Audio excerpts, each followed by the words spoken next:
来吧，新玩具！今天我们来玩阿帕奇出品的这一款飞过山。盒子的外包装依旧是阿帕奇一家的风格啊，二次元赛璐璐式的画风，盒子也并不大。纸品方面，一份说明书。配件内容这回有带人类三小只，美奇、杰克和拉菲。这三个我记得一开始在官方原版里边应该是在套装里边低级别的一对套装里才带的，而这回带在了飞过山里边，可以看到小人身上的涂装部分做的还是比较细致的，造型方面也是和官方那个差不多，眼睛点的小豆豆眼。不过这三小只里边个人感觉拉菲还是做的最棒的，而且本身来说这个豆豆眼就很适合拉菲，其他的两个豆豆眼就感觉稍微的有一点无神了。另外还会有两根暗黑能量晶体，一大一小，两根不一样的尺寸，也是可以捏在飞过山和老威的手里边，可以让老威实现出来捅在胸口的那个感觉。整体的造型来说刻画的很不错啊，细节的部分、棱角的部分都做的很自然，而且下半个这块带有磨砂的面，上半个是很通透亮晶晶的，基本上也看不到什么气泡，做的很好看。对比一下 AC 版带的这个能量晶体，哇，这两个的质感就一目了然了。而且据说这个能量晶体是跟吴医生一起协商修正出来的，吴医生对于 TFP 的这些配件还是很有独到的见解的，很棒啊！这个暗黑能量晶体非常漂亮。然后来看一下这一回的车型，非常的漂亮。其实它是有做那种磨砂表面处理的，所以嘛，这种磨砂的面处理完了以后很高级，而且很不容易产生水纹，这是最关键的。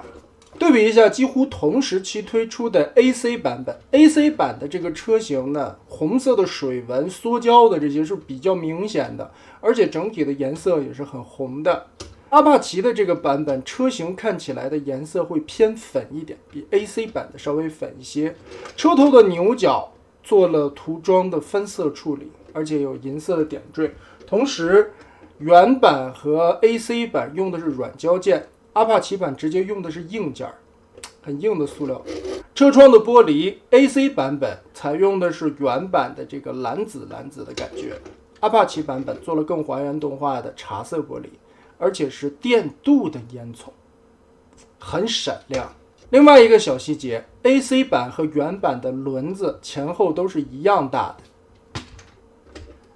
但是阿帕奇版本做了大小轮。车头的大灯，阿帕奇版本换成了纯透明的颜色 ，AC 版则是蓝紫的透明件。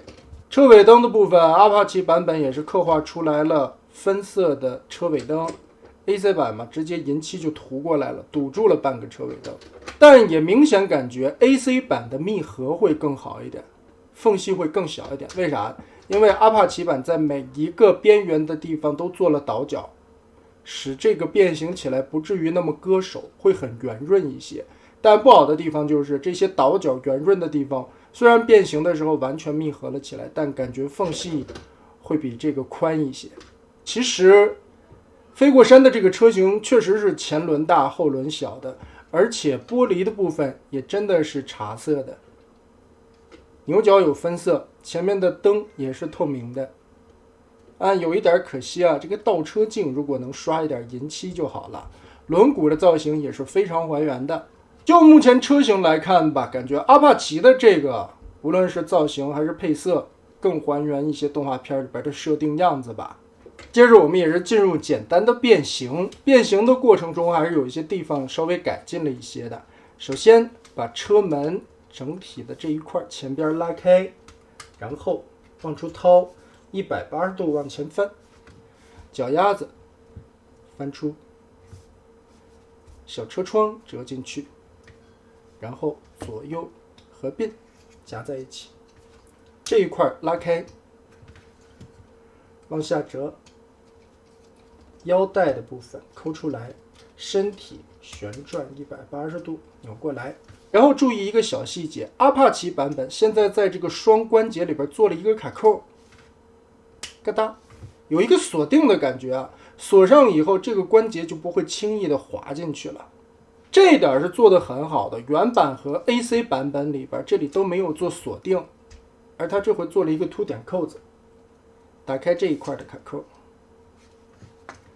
然后车尾巴翘起来，双关节往起提，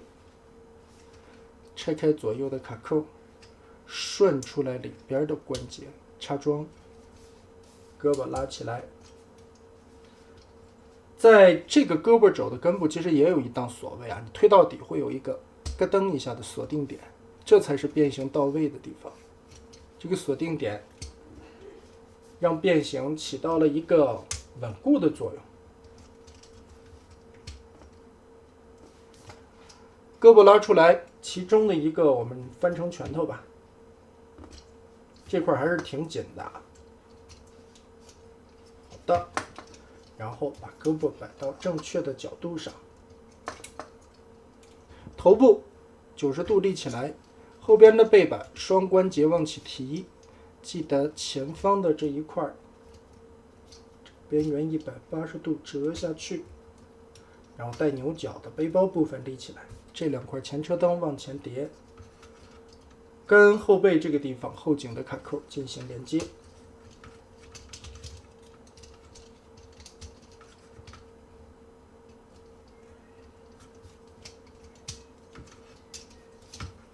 然后前面的胸甲拉开，把这块腰带的边缘凹槽锁定挂上。其实在变形结构上，阿帕奇这回并没有什么的改动啊，只是在各个配色的方面做了一些细节的调整。首先，明显的肚脐这里的一个红色以及银色边缘的刻画，还有胸口内侧这里的类似于小肚兜的红边银漆处理的零件，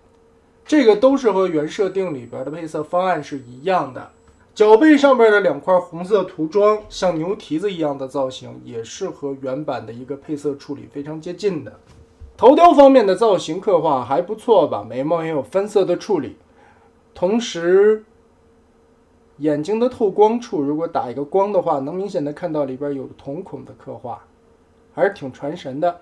而头上的犄角部分也是和车头的那一块一样，变成了硬的塑料件，这回不是软胶了。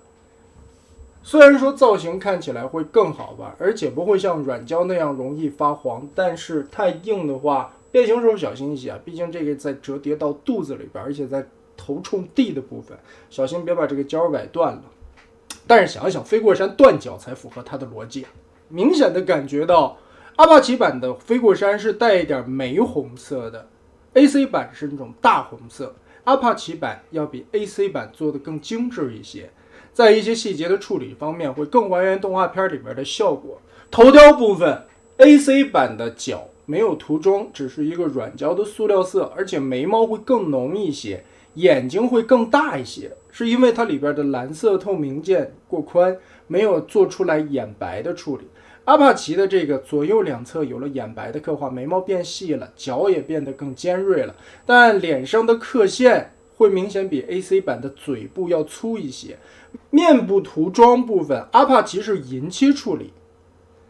AC 版是金属漆，所以感觉 AC 版的整体的脸部会更亮一点点。所以这2款整体对比下来的感觉， AC 版本红色会更红一些，再加上身上的这个金属漆更加有金属质感一点点，但是水纹太明显了，再加上身上缺了很多的细节填充，阿帕奇版本的涂装分色会更细节，而且身上几乎看不到水纹，表面的磨砂处理质感会很高级，但银漆的部分太银了，不会像 AC 版的金属色做的那么的亮，但好在它2根排气的烟囱这里是电镀的处理，所以这里会更闪耀一点。配件内容也是有所不同， AC 版本1/3地台，3个大小不一的能量晶体，而且为了配合这个能量晶体做了可动的手。阿帕奇版本带了3个小人以及一大一小2个更好看的能量晶体，因为这个能量晶体的棒子很细，所以它不需要可动手，可以直接插在这个洞里边，所以这一点阿帕奇是没有改的。但阿帕奇改在了膝盖位置的双轴锁定，它这里加了一个锁定的点，让这个腿部会更加的稳固，不至于内八外八来回晃，这一点改动我觉得很好啊。所以这2款飞过山的对比就是这样了。具体怎么选择呢？还是看各位看官自己考量吧。那么得嘞，这一期就是这样，我们下期再见。